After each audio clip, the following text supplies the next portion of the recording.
बिस्मिल्लाहिर्रहमानिर्रहीम। प्यारे बच्चों, कल हमने पढ़ी थी एनिमल सेल और आज हमने पढ़ी प्लांट सेल। अब हम देखते हैं कि प्लांट सेल और एनिमल सेल में क्या फ़र्क है। प्लांट सेल में वो तमाम चीज़ें हैं जो किसमें थी, एनिमल सेल में। इसमें कुछ चीज़ें एक्स्ट्रा है। पहली बात इसमें क्या है कि सेल मेम्ब्रेन या प्लाज्मा मेम्ब्रेन के बाहर और एक कवरिंग है जिसको कहते हैं सेल वॉल। क्या कहते हैं? Cell wall. और ये सेल वॉल बना हुआ है सेलुलोज का। किसका? सेलुलोज का, जिसको रूमिनेंट्स डाइजेस्ट करते हैं। हमारा जिसम इसको डाइजेस्ट नहीं करता है। तो सेल वॉल के अंदर है फिर सेल मेम्ब्रेन और प्लाज्मा मेम्ब्रेन। फिर ये बॉल लाइक जो है ये स्ट्रक्चर है, इसको कहते हैं न्यूक्लियस। और न्यूक्लियस और सेल मेम्ब्रेन के दरमियान ये जो खाली जगह है जिसमें जेली लाइक मटेरियल होता है उसको कहते हैं साइटोप्लाज्म। क्या कहते हैं? साइटोप्लाज्म। इस साइटोप्लाज्म में बहुत सारी सेल ऑर्गेनेलीज होती हैं, जिसमें मिसाल के तौर पर यह है गोल्गी एपैरेटस और इसको कहते हैं गोल्गी कॉम्प्लेक्स। इसके अलावा इसमें होता है क्लोरोप्लास्ट, जिसमें बहुत सारे क्लोरोफिल होते हैं, जिसमें प्लांट अपनी ग़िज़ा तैयार करता है by the process of photosynthesis, है ना। तो इसके अंदर और ये भी चीजें होती हैं।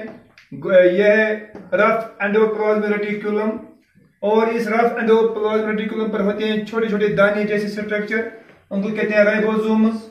अगर ये एंडोप्लाज्मिक रेटिकुलम इन राइबोसोम्स के बगैर होगा तो इसको कहते हैं स्मूथ एंडोप्लाज्मिक रेटिकुलम। इसके अलावा इसमें भी होता है एनिमल सेल की तरह माइटोकॉन्ड्रिया, जिसको कहते हैं किचन ऑफ द सेल या powerhouse of the cell. इसके अलावा इसमें होता है ये लाइसोसोम्स भी। इसके अलावा इसमें होता है सेल वैक्यूल। लेकिन प्लांट सेल में जो सेल वैक्यूल होता है वो बहुत बड़ा होता है। किसके बरअक्स? एनिमल सेल के बरअक्स। एनिमल सेल में छोटे सेल वैक्यूल्स होते हैं, लेकिन प्लांट सेल में बड़ा सेल वैक्यूल होता है। जो चीज़ें एनिमल सेल के न्यूक्लियस में होते हैं वो इस प्लांट सेल के न्यूक्लियस में भी होते हैं। प्लांट सेल के जो न्यूक्लियस है इसके बाहर जो कवरिंग है इसको कहते हैं न्यूक्लियर एनवलप। और इस न्यूक्लियर एनवलप में छोटे छोटे पोर्स होते हैं, उनको कहते हैं न्यूक्लियोपोर्स। इसके अलावा इस न्यूक्लियस में होता है छोटा ये पेबल लाइक स्ट्रक्चर, इसको कहते हैं न्यूक्लियोलस। इसी तरह इस न्यूक्लियस का अंदर होता है खाली स्पेस जिसमें जेली लाइक मटेरियल होता है, इसको कहते हैं न्यूक्लियोप्लाज्म। इसी तरह से इसमें भी होते हैं थ्रेड लाइक स्ट्रक्चर्स जिनको कहते हैं क्रोमोसोम्स, और उन क्रोमोसोम्स में होते हैं डीएनए। हमने प्लांट सेल और एनिमल सेल में बेसिकली 3 फर्क देखी।